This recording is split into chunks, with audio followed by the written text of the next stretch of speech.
जय मसीह की प्रिय विश्वासी भाई एवं बहन, प्रभु यीशु का हम धन्यवाद करें जो हमारा महान सर्वशक्तिमान परमेश्वर है। यदि कोई हमसे पूछे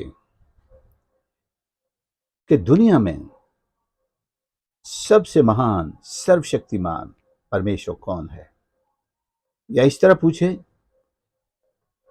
अगर कोई एक ही परमेश्वर है तो वो कौन है, और परमेश्वर क्या सारी दुनिया को चलाता है, क्या उसी ने बनाया है? शायद दुनिया के पास इस सवाल का जवाब ना हो, क्योंकि बहुत से लोग अभी भी इस सवाल के जवाब के लिए भटक रहे हैं। क्या कोई एक ईश्वर है जिसने सारे इंसानों को बनाया है, सारी सृष्टि को बनाया है, जो एकमात्र वही सबको चला रहा है? ये सवाल आपके मन में भी कभी ना कभी जरूर आया होगा। और जो बाइबल पढ़ने वाले हैं वे इस सत्य के ज्यादा करीब हैं, बल्कि पूरे पूरे करीब हैं। ज्यादा इसलिए कहा कि उनकी आंखें अगर जिनकी अभी तक नहीं खुली हैं तो वो सत्य के करीब तो हैं, पर आंखें नहीं खुली हैं। और ज्यादा करीब वो हैं जिनकी आंखें खुल चुकी हैं, जिन्होंने जान लिया है, और जो तुलना करके भी देखना चाहते हैं, उन्होंने दुनिया के ईश्वरों और देवताओं के साथ बाइबल के परमेश्वर की, इस्राएल के परमेश्वर की तुलना भी करके देख ली है, अध्ययन भी कर लिया है, अनुभव भी कर लिया है। और वो निचोड़ के तौर पर कह सकते हैं, राजा सुलेमान ने जैसे पहला राजा 8 और उसके 2223 में कहा है, लिखा हुआ है, तब सुलेमान इस्राएल की पूरी सभा के देखते यहोवा की वेदी के सामने खड़ा हुआ और अपने हाथ स्वर्ग की ओर फैलाकर कहा, हे यहोवा, हे इस्राएल के परमेश्वर, तेरे समान न तो ऊपर स्वर्ग में और न नीचे पृथ्वी पर कोई ईश्वर है। राजा सुलेमान को बुद्धिमान राजा के रूप में जाना जाता है, यानी कि उसके समान बुद्धिमान दूसरा कोई नहीं हुआ। और अगर उससे बड़ा कोई बुद्धिमान हुआ है, प्रभु यीशु ने स्वयं तुलना करते हुए कहा था, यहां सुलेमान से भी एक महान है। प्रभु यीशु अपने विषय में कह रहे थे, सुलेमान से भी एक महान है। तो सुलेमान मनुष्यों में सबसे बुद्धिमान हुआ है, और उससे अधिक बुद्धिमान स्वयं हमारा प्रभु यीशु था। हम उस बात की तरफ नहीं जाते कि सुलेमान से भी बहुत गलतियां हुई, क्योंकि वो भी पाप में जन्मा था, उसे भी परमेश्वर की जरूरत थी। फिर भी मनुष्यों में सबसे एक महान ज्ञानवान इंसान माना जाता है, बुद्धिमान माना जाता है। जब वो इस बात को एक्सेप्ट करता है और सारी इज़राइल के ऊपर ये प्रकट करता है कि यहोवा परमेश्वर ही स्वर्ग और पृथ्वी का एकमात्र परमेश्वर है। और हम ये पुराने नियम के लगभग सभी पुस्तकों में इतिहास के माध्यम से देखते चले आ रहे हैं कि न तो कोई ताकतवर से ताकतवर इंसान ईश्वर के सामने खड़ा रह सका है, न कोई दूसरा देवता जिसने अपने आप को शक्तिशाली कहा, एक बहुत बड़ी जनसंख्या से अपनी पूजा कराई हो, जैसे बाल देवता ने इस्राएल में जबरदस्त पूजा करवाई।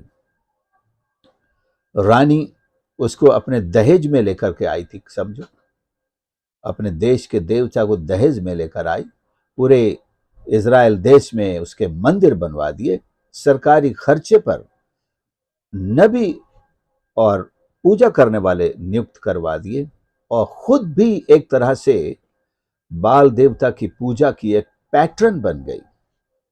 और आज तक उसकी वो आत्मा, मैंने कहा जिस आत्मा ने उससे ये काम करवाया, वो आत्मा इजाबेल की आत्मा नहीं। इजाबेल की आत्मा तो नर्क में पहुंच चुकी है, लेकिन जिस दुष्ट आत्मा ने इजाबेल से ये सब करवाया, वो अभी नर्क में नहीं है, वो जाएगी। लेकिन अभी पूरी दुनिया में वही काम सारी दुनिया से करवा रही है।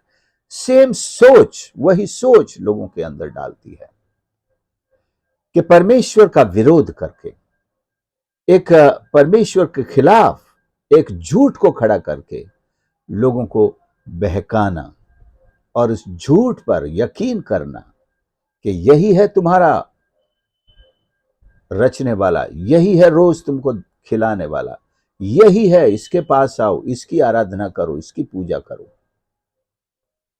ये झूठ तब से लेकर आज तक सारी दुनिया में चल रहा है और सच्चाई के खिलाफ करोड़ों अरबों झूठ खड़े हुए हैं।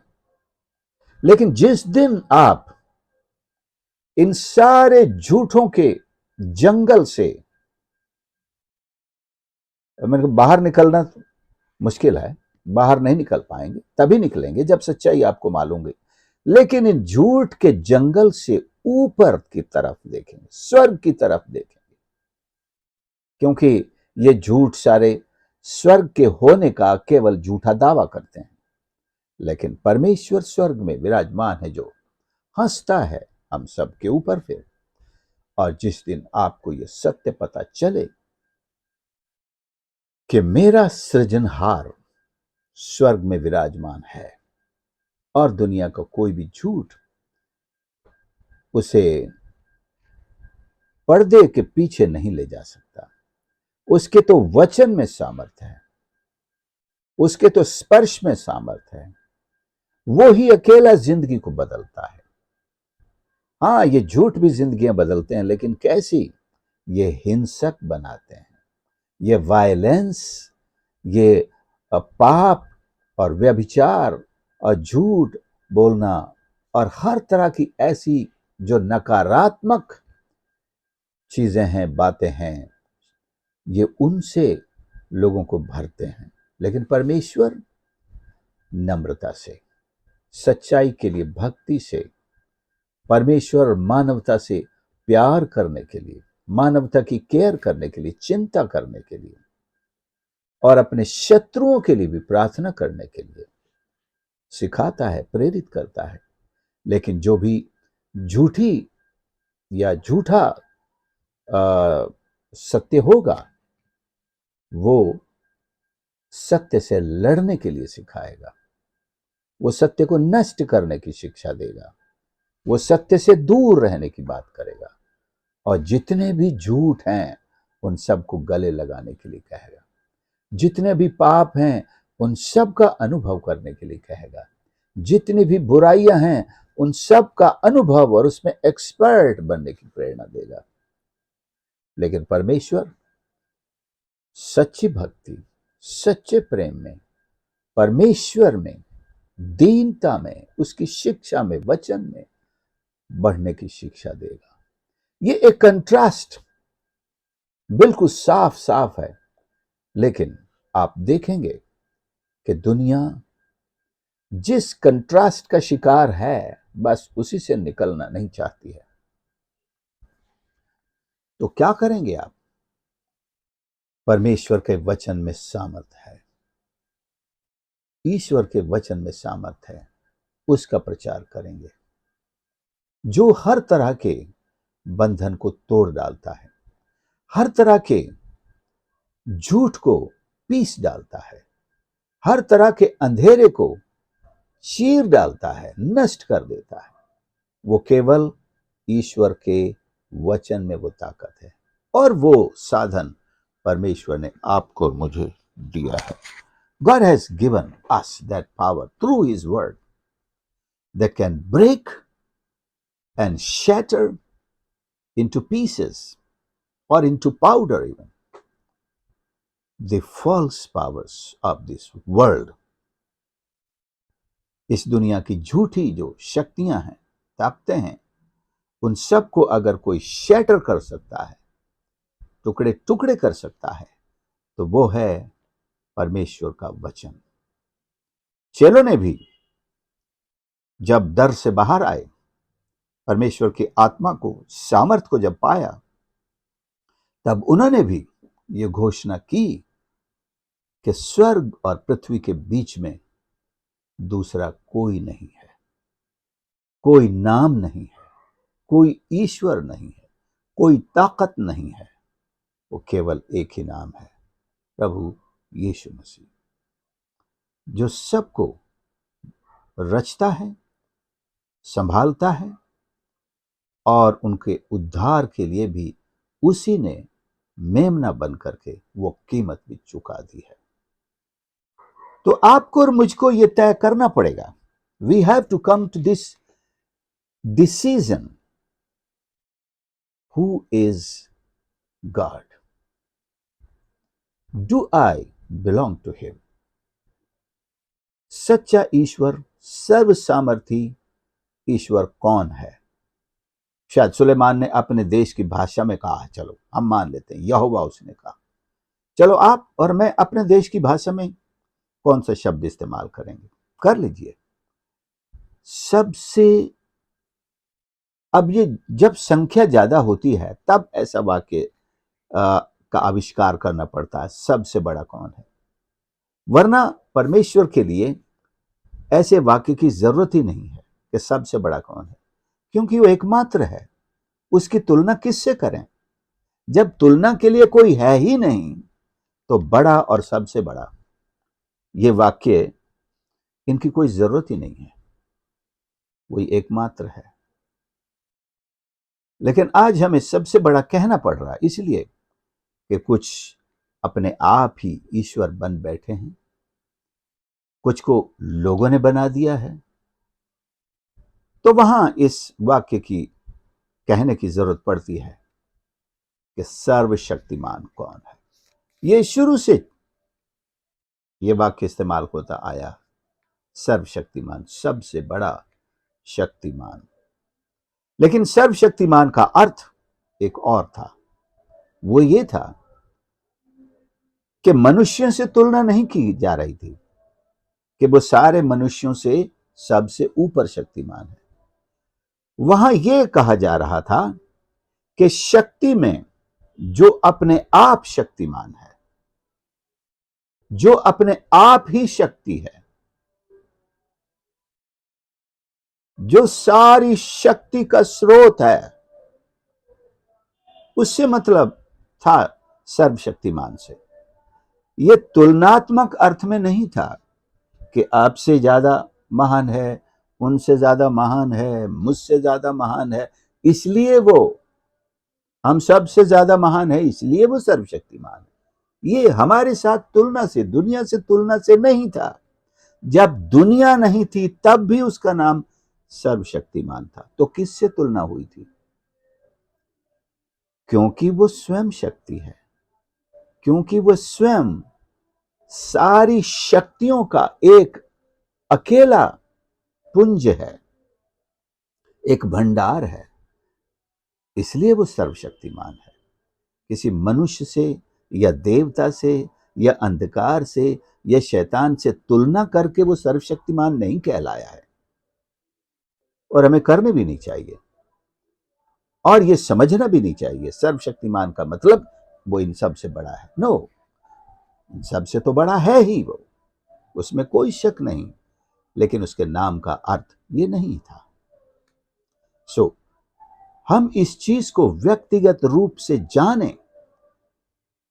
भक्ति की सबसे पहली सीढ़ी यही है, that we should know our God, who he is, what he is, कि परमेश्वर को हम व्यक्तिगत रूप से जानें, अपने परमेश्वर को जानें, तभी हम भक्ति को जान सकेंगे।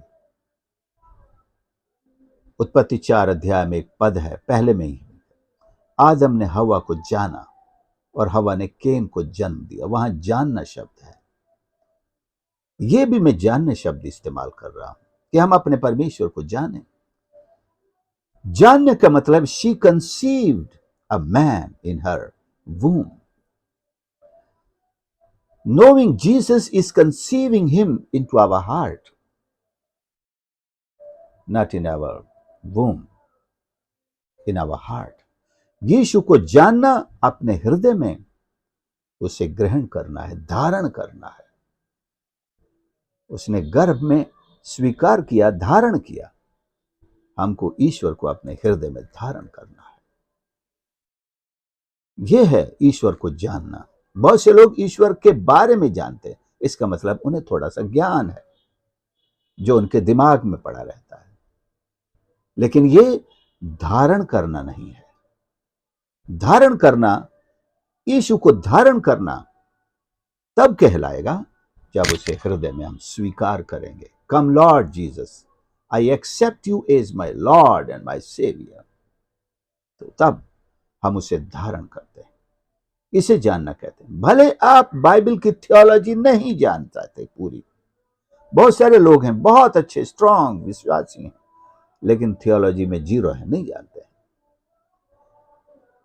मैं केवल इतना जानता हूं कि मैं किसे जानता हूं। पौलुस ने कहा, I know in whom I have believed. बस सारी थियोलॉजी इसी में संपूर्ण हो जाती है। आपसे कोई थियोलॉजी के सवाल करे, आपसे ना बने तो there is no problem, but if you know whom you have believed, you are complete in his knowledge. So believe in him, knowing about him or in our head knowledge. उसके बारे में जानना, दिमाग से जानना, ये तो सारी दुनिया को मालूम है, लेकिन वे लोग कितने हैं जो अपने दिल से उसे जानते हैं, दिल में जिन्होंने जगह दे रखी है, जो उसकी भक्ति करते हैं, जो उसके पीछे चलते हैं, जो उसका अनुकरण करते हैं, जो उसका क्रूस लेकर चलते हैं, जो अपने आप से इनकार करते हैं, जो उसके महान आदेश का पालन करते हैं, जो उसके वचन को सीखते हैं और सिखाते हैं, जो उसकी भेड़ों की रखवाली करते हैं, जो उसके मेमनों को चराते हैं, और जो सब के सब उसके गवाह हैं। ये लोग कितने हैं? परमेश्वर उन्हें अपने पवित्र आत्मा से भरता है, अपने गवाह बनाकर सारी दुनिया में भेजता है।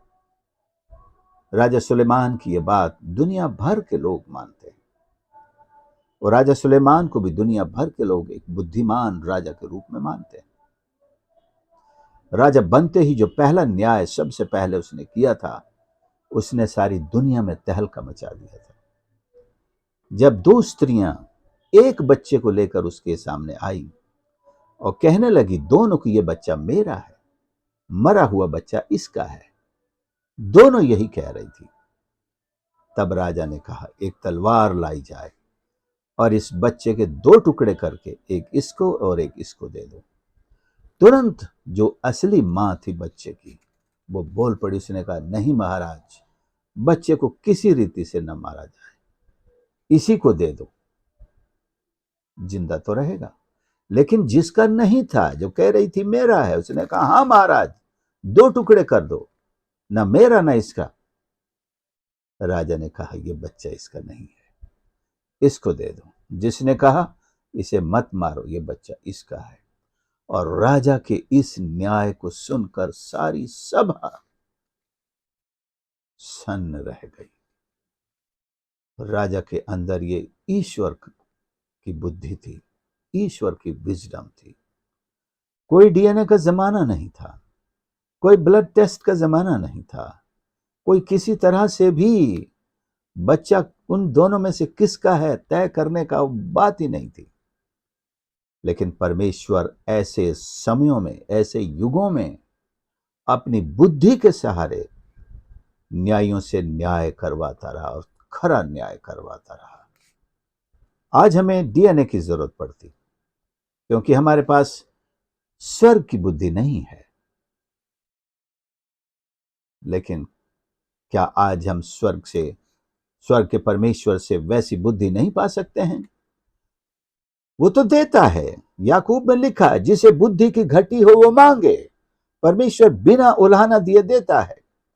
तुम्हारे डीएनए फेल हो जाएंगे, लेकिन परमेश्वर की बुद्धि से भरा हुआ इंसान गलती नहीं करेगा, गलती नहीं करेगा। सो प्रियो, आज के वचन के द्वारा मैं ये संदेश आप तक भेजना चाहता हूं। क्या आप अपने ईश्वर को जानते हैं? क्या उसे इस तरह जानते हैं कि वो आपका व्यक्तिगत प्रभु है? क्या आप उसे इस तरह जानते हैं कि दुनिया का एकमात्र परमेश्वर जिसने सारी सृष्टि को बनाया है, जो चलाता हर इंसान को, वो चाहे शैतान के पीछे क्यों न चल रहा हो, चाहे किसी भी धर्म, जाति और वर्ग या देश और दुनिया के किसी कोने में पाया जाता हो, एक ही परमेश्वर है जो सबको चलाता है। अलग अलग भाषाओं में ईश्वर शब्द के अर्थ अलग अलग हैं, तो उनके पुकारने के तरीके अलग हो सकते हैं, शब्द अलग हो सकते हैं, भाषाएं अलग हो सकती हैं, लेकिन उन शब्दों के द्वारा जिस व्यक्तित्व को हम पहचानते हैं, क्या वो वही है, या हम इन शब्दों के जाल में फंसकर अंधकार के झूठे, शैतान के बनाए हुए सत्यों के शिकार तो नहीं हो रहे हैं? प्रभु हमारी मदद करें। प्रार्थना करें। प्यारे प्रभु मेरे परमेश्वर, धन्यवाद करते हैं आपके पवित्र वचन के लिए, जो परमेश्वर हमारी आंखें खोलता है कि स्वर्ग और पृथ्वी में दूसरा कोई नाम नहीं है, केवल आप ही हैं। और आपको परमेश्वर हम अपने ईश्वर के रूप में पहचान जाते हैं, क्योंकि आप ही हमारे रचने वाले, संभालने वाले, बनाने वाले और इस हृदय में विराजमान होने के अधिकारी हैं, एकमात्र अधिकारी हैं। हर एक की सहायता कर परमेश्वर। यदि आज तक कोई अंधकार में है और इस खोज में है कि वो जानना चाहे कि कौन सच्चा ईश्वर है, आप उनकी मदद करें, अपना प्रकाश उनके ऊपर चमकाएं, जैसे आपने कहा है कि आप स्वयं प्रकाशमान करते हैं। आप ही प्रकाश हैं और आपके प्रकाश से हर आत्मा को प्रकाशमान करते हैं, हर हृदय को प्रकाशमान करते हैं। ऐसा प्रकाश भेज दे, सब जान सकें अपने रचने वाले को, और अपने बचपन से, जवानी से ही, और जब बुजुर्गी अवस्था में पहुंच गए, अपनी मृत्यु से पहले अपने रचने वाले परमेश्वर को जान लें, बच जाएं और आपके साथ स्वर्गलोक में युगान युग रहने पाए। सहायता कर। धन्यवाद। प्रार्थना प्रभु यीशु के नाम से मांगते हैं, आमीन।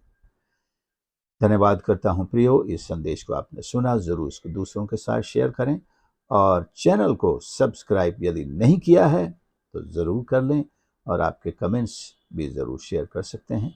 God bless you.